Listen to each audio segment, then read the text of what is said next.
আমাদের সবচেয়ে প্রিয় জিনিস যখন আল্লাহ তাআলা নিয়ে যায় তখন আমরা অনেক বেশি দুঃখ পাই আর কষ্ট পাই। কিন্তু আমরা জানি না যে আল্লাহ তাআলা তার চাইতে বেশি কিছু তার বান্দার জন্য নির্ধারণ করে রেখেছে। তাই তো বলতে হবে আমাদের যে জিনিসগুলো আল্লাহ তাআলা নিয়ে যায় সেগুলোর জন্য আমরা আফসোস নয় বরঞ্চ শুকরিয়া জানানো উচিত। কারণ সেটা অবশ্যই হয়তো আমাদের জন্য ভালো কিছু বয়ে আনবে, তাই সেটা আল্লাহ তাআলা আমাদের কাছ থেকে নিয়ে এটার জন্য যা হারিয়ে গিয়েছে তার নিয়ে আফসোস না করে যা আছে বা যা ভবিষ্যতে পাবো সেটা নিয়ে ভাবা উচিত। আসসালামু আলাইকুম, welcome to my daily kitchen and ব্লগে। আজকে আমি সন্ধ্যার সামান্য একটু ইফতারি আপনাদের সাথে শেয়ার করলাম। সময়ের অভাবে কিছুই করতে পারলাম না, যেহেতু একটু ব্যস্ত হয়েছিলাম যে কোনো কারণে। বাসায় এসে ইফতারি করে আবার কি রান্না করলাম সেটাও সব কিছু শেয়ার না করে শুধুমাত্র বতি শাকটা আপনাদের সাথে শেয়ার করব। সেটা আপনারা দেখতে দেখতে অবশ্যই শেষে দেখতে পারবেন। অনেকদিন পরে ঘরের টেবিলটাকে সুন্দরভাবে সাজাবো, আর সেটা একমাত্র ক্রেডিট হচ্ছে আমার হাজবেন্ডের। তার কথা হচ্ছে, টেবিলটা দিন দিন নষ্ট হয়ে যাচ্ছে, তুমি এখানে কাবার বিছাচ্ছ না কেন? জানি আমার কাবার বিছালে খিটখিটে একটা মনোভাব আসে, মনে হয় যে যে কাঁচের টেবিলগুলোর নিচের ডিজাইনগুলো দেখা যায় না বা কোনো ফুল বা টপ রাখলেও সেটা দেখা যায় না, তাই আমি রাখতে চাই না। কিন্তু হাজব্যান্ড আমাকে বোঝালো, দেখো এইভাবে তো গ্লাসগুলো নষ্ট হয়ে যাবে, তুমি এখানে একটা কাবার বিছাতে পারো। তাই যেই কথা সেই কাজ, তিনি কাবারটা নিয়ে এসে রাত্রে এটা বিছানোর কাজে লেগে গেল। তার কথা হচ্ছে এটা এখনই দেখবো, টেবিলটাকে আমি সুন্দরভাবে সাজাবো, তারপরে দিয়ে আমার মন স্থির হবে। তিনি এই বেড কাভারটা এই টেবিল কাভারটা নিয়েছে রাজধানী থেকে। আমার কাছে তো ভীষণ ভালো লাগলো, কেন জানি আমার হাজব্যান্ডের পছন্দগুলো আমার অনেক বেশি ভালো লাগে। তার কারণেই আমি সে যাই কিনে আমি তার সব কিছুতে সাপোর্ট করি। সে টেবিলের কাভারের সাথে সাথে একটা সাদা কাভারও এনেছে। এটা আনাতে আমি ভীষণ খুশি হয়েছি, কারণ এটার কারণে আমার যে টেবিলের সুতির যে ক্লথটা আছে সেটা রেগুলার ধুতে হবে না, অনেকদিন পর পর ধুলে হয়ে যাবে।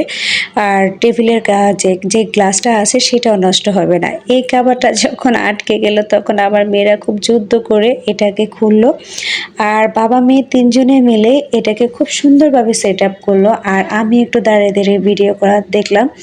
তারা এটাকে একদমই মিশমিশ করতেছে, কথা হচ্ছে যে কোনো সাইড থেকে কোনো কিছু দলা হয়ে থাকতে পারবে না। তারপরে যখন তারা চেয়ারের কাভারগুলো ঢোকাতে গেল তখনই দেখলো যে আমার চেয়ারটার মানে মাথাটার যে ডিজাইনটা একটু চোখা টাইপের, আর কাভারটা হচ্ছে একটু চ্যাপ্টা বা চৌকোনা টাইপের।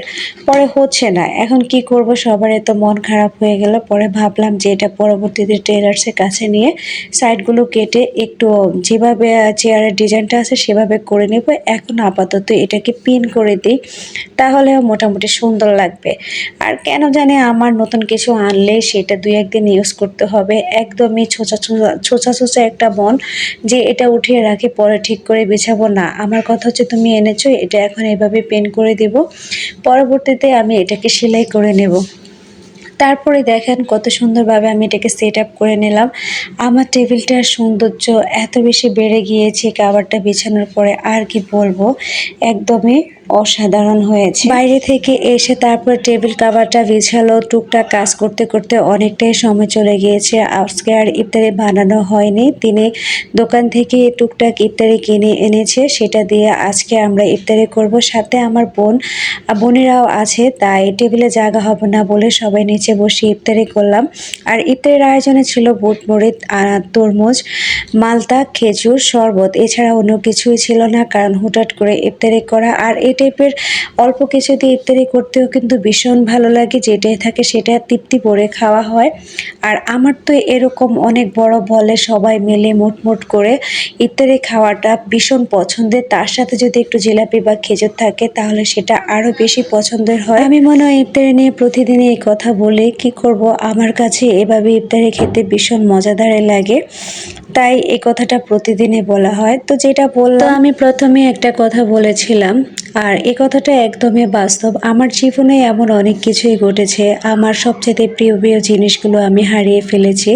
কিন্তু পরবর্তীতে দেখলাম যে তার চাইতে ভালো কিছু আমি আল্লাহ তাআলার কাছ থেকে পেয়েছি। তাই শুকরিয়া জানাই আল্লাহ তাআলার কাছে।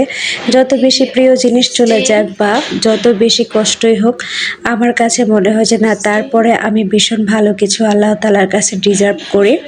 তো আজকে আমি রান্না করেছি গরুর মাংস, তারপরে দিয়ে লতি শুটকি, আর রান্না করেছি বোঁতা শাক। বতির শাক বলি আমরা, বোঁতা শাক বলে কিন্তু আপনারা হয়তো বতির শাক বলেন।